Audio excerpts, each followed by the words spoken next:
నమస్కారం సుమన్ టీవీకి స్వాగతం. ప్రస్తుతం మనతో పాటు ఉన్నారు శ్రీచక్రపీఠ వ్యవస్థాపకులు, జ్యోతిష్య పండితులు, మనందరికీ సుపరిచితులైనటువంటి డాక్టర్ ప్రదీప్ జోషి గారు మనతో పాటు ఉన్నారు.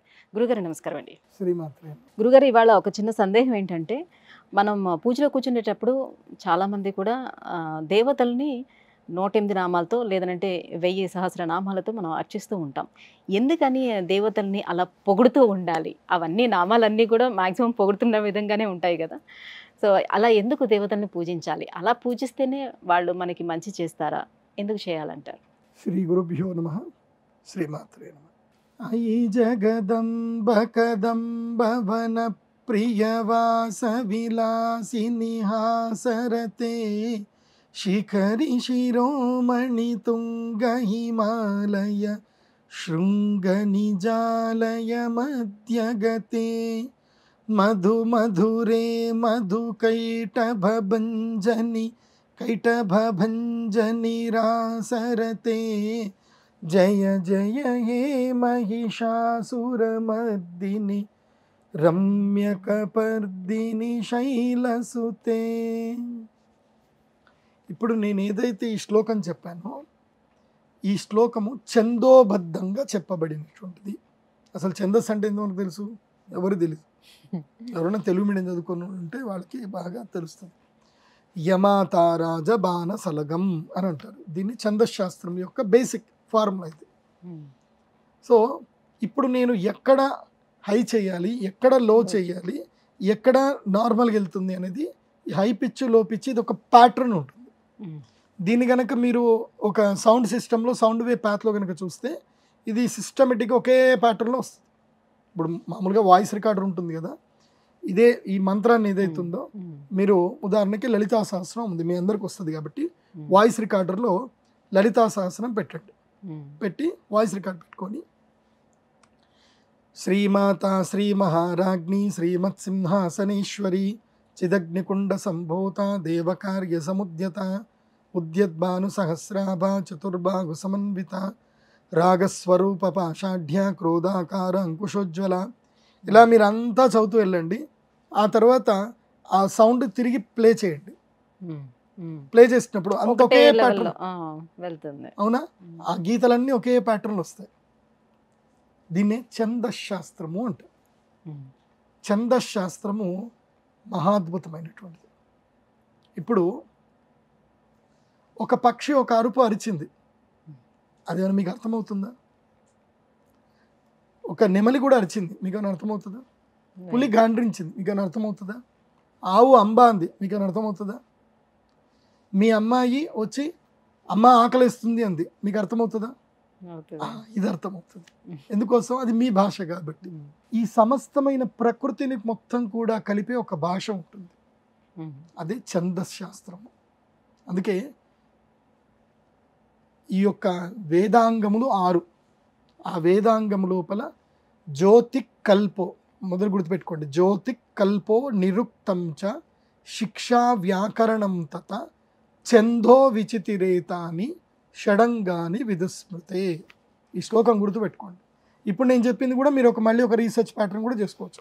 సాంస్క్రిట్ స్టూడెంట్స్ ఎవరైనా, జ్యోతిష్యం నేర్చుకునే వాళ్ళైనా, ఎవరైనా రాష్ట్రీయ సంస్కృత విద్యాపీఠంలో చదివే వాళ్ళైనా, ఎవరైనా సరే మీ యొక్క స్కూళ్ళల్లో కూడా సనాతన ధర్మం గురించి ఏదైనా ప్రజెంటేషన్ ఇవ్వాలంటే కూడా ఈ వీడియోని బాగా నోట్ చేసుకొని రాసుకొని మీరు కూడా ప్రజెంటేషన్ ఇవ్వచ్చు. సనాతన ధర్మం ప్రజెంటేషన్ పిల్లలు ఇవ్వండి, మీ స్కూళ్ళల్లో ఇవ్వండి. సో ఈ ఛందశాస్త్రం అంటారు. ఏమంటారు? ఛందశాస్త్రం. దీంట్లో వేదాంగములు 6. అంటే వేదమున కంటే విజ్ఞానాన్ని అర్థం చేసుకోవడానికి 6 విభాగాలు ఉన్నాయి. వేదం అంటే మళ్ళీ అదేదో అనుకొని వెళ్ళకపోకండి. వేద పురుషుడు అని మనకు అర్థమయ్యేటట్టు చెప్పారు. ఆ వేద పురుషుడికి 6 భాగాలు. అంటే వేదమును అర్థం చేసుకోవడానికి నువ్వు ఈ 6 నేర్చుకోవాలి.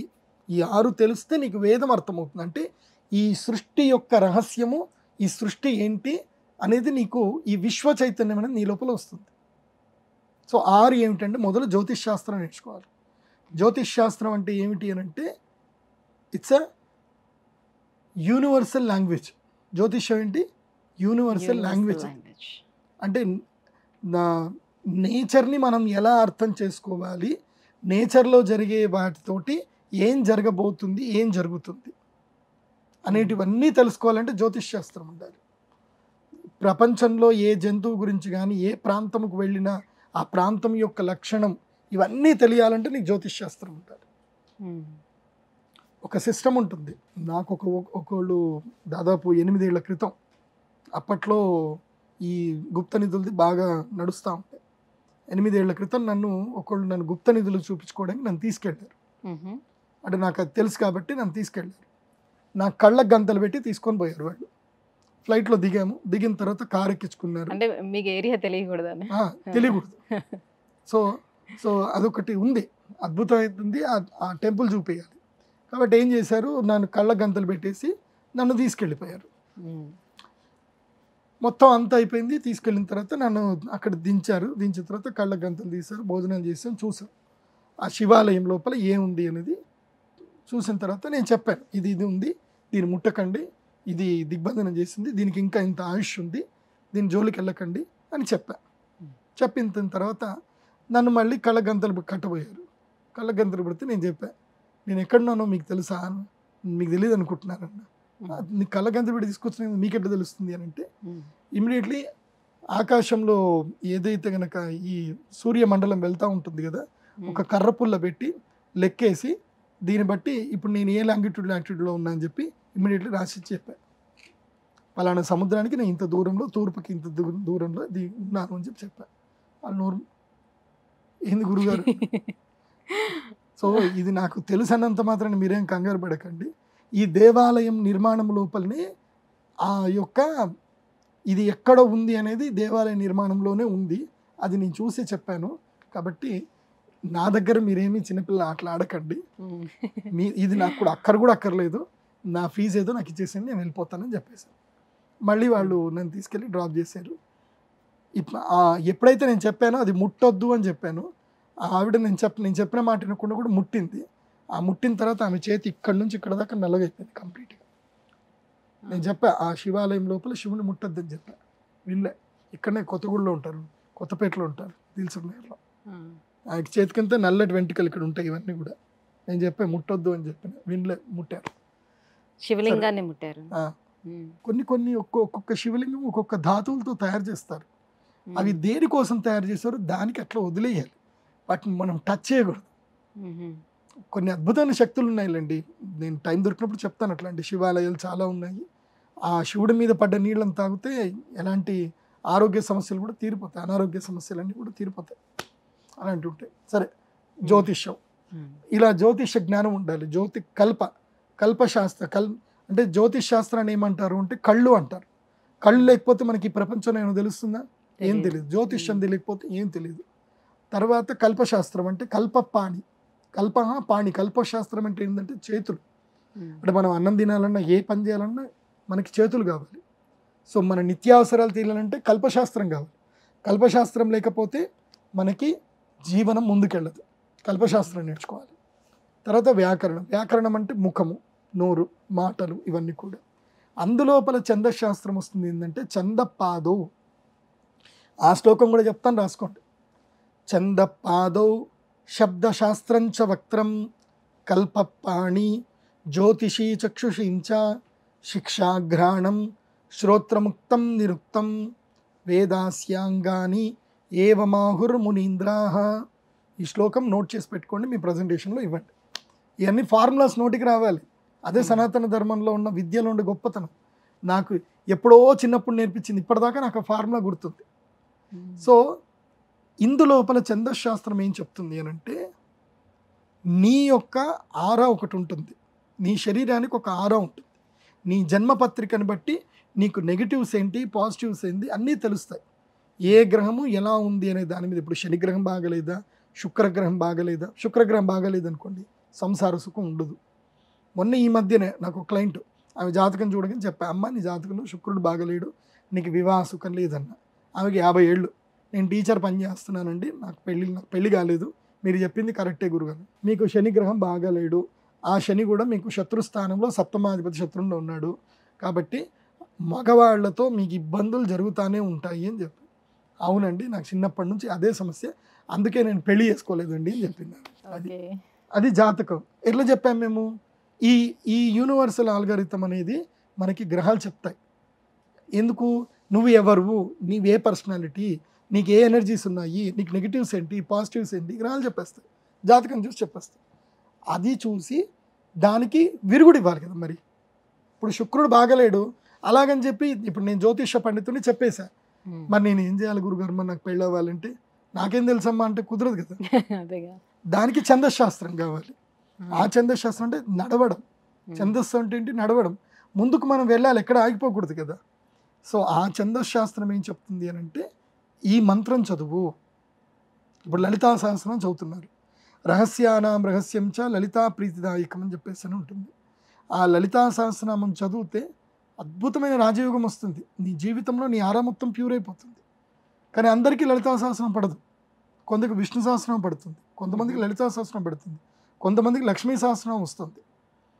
అలా ఒక్కొక్కరికి ఒక్కొక్క మంత్రము వాళ్ళకి జీవితం లోపల ఉన్నత స్థితికి తీసుకెళ్తుంది. అదే మంత్రోపాసన. ఆ మంత్రమే అమ్మవారిది. అమ్మవారిని పొగడడం ఏంటి?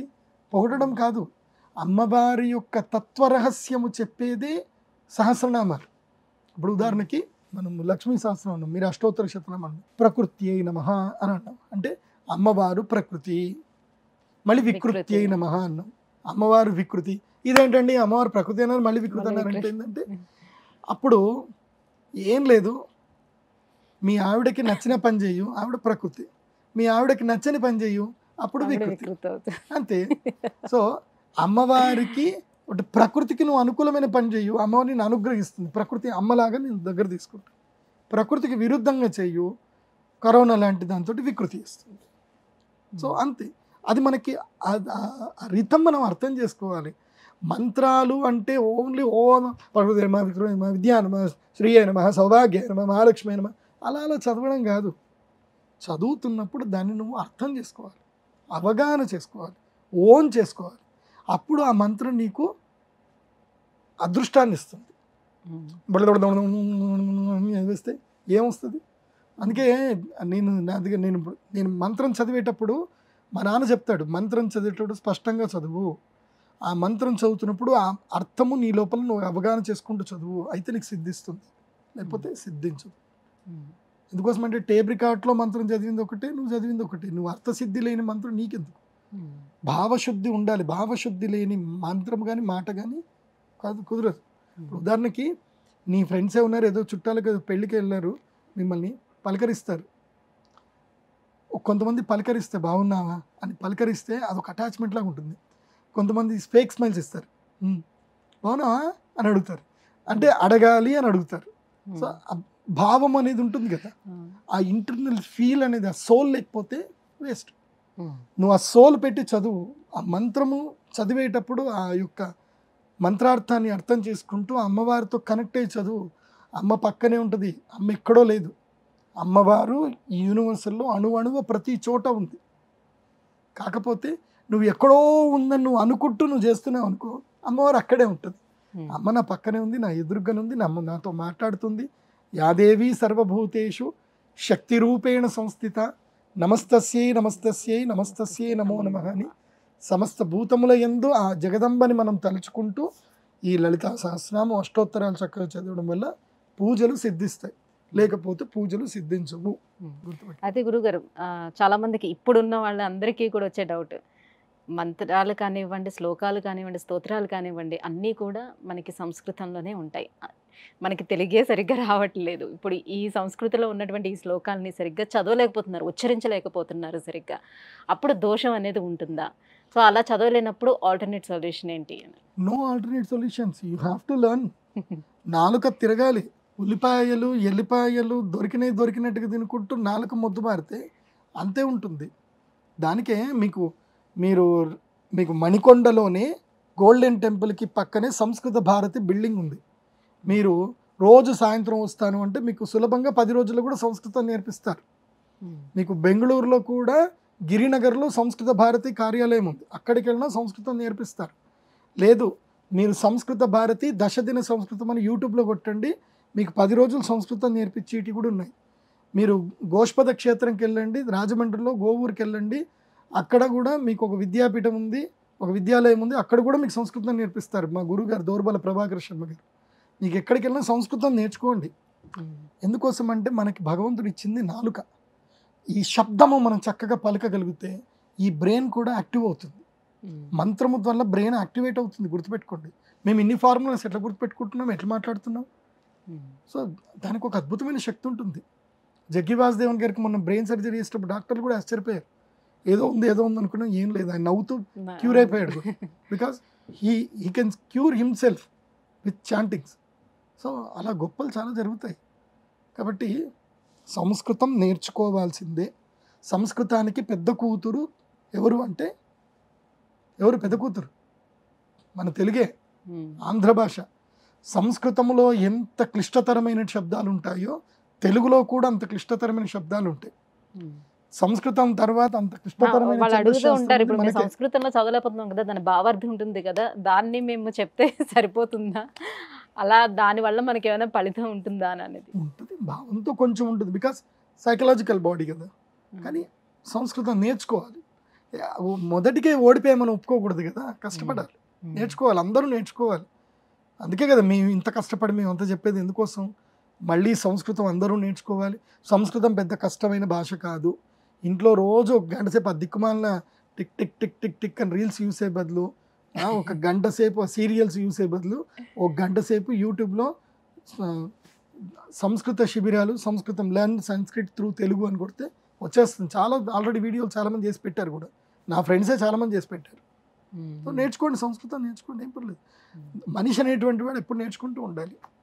సో అమ్మవారిని పొగడ్డము అంటే ఒకటి గుర్తుపెట్టుకోండి, దేవుణ్ణి పూజించడము అంటే నిన్ను నువ్వు సంస్కరించుకోవడం అని అర్థం. నీ జాతకాన్ని, నీ తలరాతని నువ్వు సంస్కరించుకోవడమే. దేవుడికి ఏదో కావాలనో, నువ్వు పండు పెడితేనే దేవుడి కడుపు నిండుతుందనో అనుకోవద్దు. భగవంతుడు సర్వంతర్యామి సర్వేశ్వరుడు, ఆయన ఇస్తే మనం తింటున్నాం, మళ్ళీ ఆయనకు మనం పెట్టేది ఏంటి? నేను ఇవాళ దేవుడికి పూజ చేయను, నేను ఇవాళ నీకు నైవేద్యం పెట్టను పో, నేను అలిగాను అని దేవుడి మీద అలుగుతారు. విచిత్రం కదా, నాకు ఏదైనా నవ్వు వస్తుంది. నువ్వు దేవుడి మీద అలగడం ఇద్దరా? సో దేవుడి మీద అలకలు పెట్టకండి. దేవుణ్ణి పూజించడం అంటే నిన్ను నువ్వు సంస్కరించుకోవడం. నీకు కష్టం వచ్చింది, మళ్ళీ పూజ చేయు.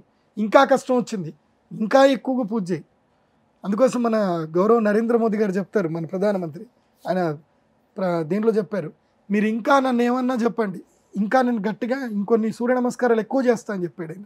సో మీరు నా మీద ఇంకా బారువు వేయండి, నన్ను ఇంకా మీరు హేళన చేయండి, పర్వాలేదు, నేను సంతోషంగా యాక్సెప్ట్ చేస్తాను. నాకు ఇంకా మీరు టాస్క్లు ఇవ్వండి, ఆ టాస్క్ని ఫుల్ఫిల్ చేయడానికి ఇంకొన్ని సూర్య నమస్కారాలు ఎక్స్ట్రా చేస్తా అని చెప్పాడు. అలా ఉండాలి మనిషి అంటే. అన్నిటికీ కాంప్రమైజ్ అయిపోయి, నేను దేవుడి మీద వెలిగిన, నేను పూజలు చేయను, నాకు అసలు మంచే జరగట్లేదు, నేను దేవుడిని నమ్మట్లేదు గురువుగారు. వారు పిచ్చోడను, దేవుడిని నమ్మినా నమ్మకపోయినా నష్టం నీకేరా బాబు, దేవుడికే నష్టం లేదు. ఇప్పుడు బ్యాంక్ వాడిని నువ్వు నమ్మినా, బ్యాంక్ వాడు సండే హాలిడే పెట్టాడు, పండుగ వచ్చి హాలిడే పెట్టాడు, లేదా ఏదో ఇంటర్నెట్ ఇది వచ్చింది, నేను బ్యాంకు నమ్మను, నాకు అసలైన టైంకి నాకు యూపీఐ కాలేదు, నేను అసలు బ్యాంకుకే పోను అంటే ఎవడికి నష్టం? నీకే నష్టం కదా. సో దేవుడు బ్యాంక్ లాంటోడు. నువ్వు వెళ్ళి దర్జాగెళ్ళు, రిక్వెస్ట్ పెట్టు, నీ పాన్ కార్డులు అన్నీ కరెక్ట్గా సబ్మిట్ చేయు, నీకు లోన్ ఇస్తాడు, లేకపోతే ఇయ్యడు. అంతే. చాలా చక్కటి వివరణ ఇచ్చారు గురుగారు, ధన్యవాదాలు.